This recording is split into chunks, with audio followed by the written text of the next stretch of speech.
మొంతా తుఫాను ప్రభావం వల్ల మా పక్కనే ఉన్న చెట్లన్నీ కూడా ఇలా మా డాబా మీదకి వాలిపోయినాయండి. ఆ చెట్టు అయితే మామిడి చెట్టు లోపలికంటా వచ్చేసిందండి. ఇగోనండి మా టెర్రస్ గార్డెన్ బాల్కనీలో ఉన్న గార్డెన్ అంతా కూడా మొక్కలతో సహా ఇలా పడిపోయినాయండి. ఈ మామిడి చెట్టు అయితే డాబాలోకి ఇలా దూరిపోయిందండి.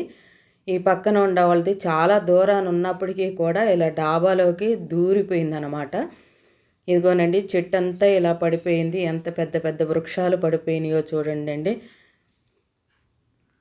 ఎంత పెద్ద గాలినండి, ఎంత శబ్దంతో వస్తుందో అసలు గాలి.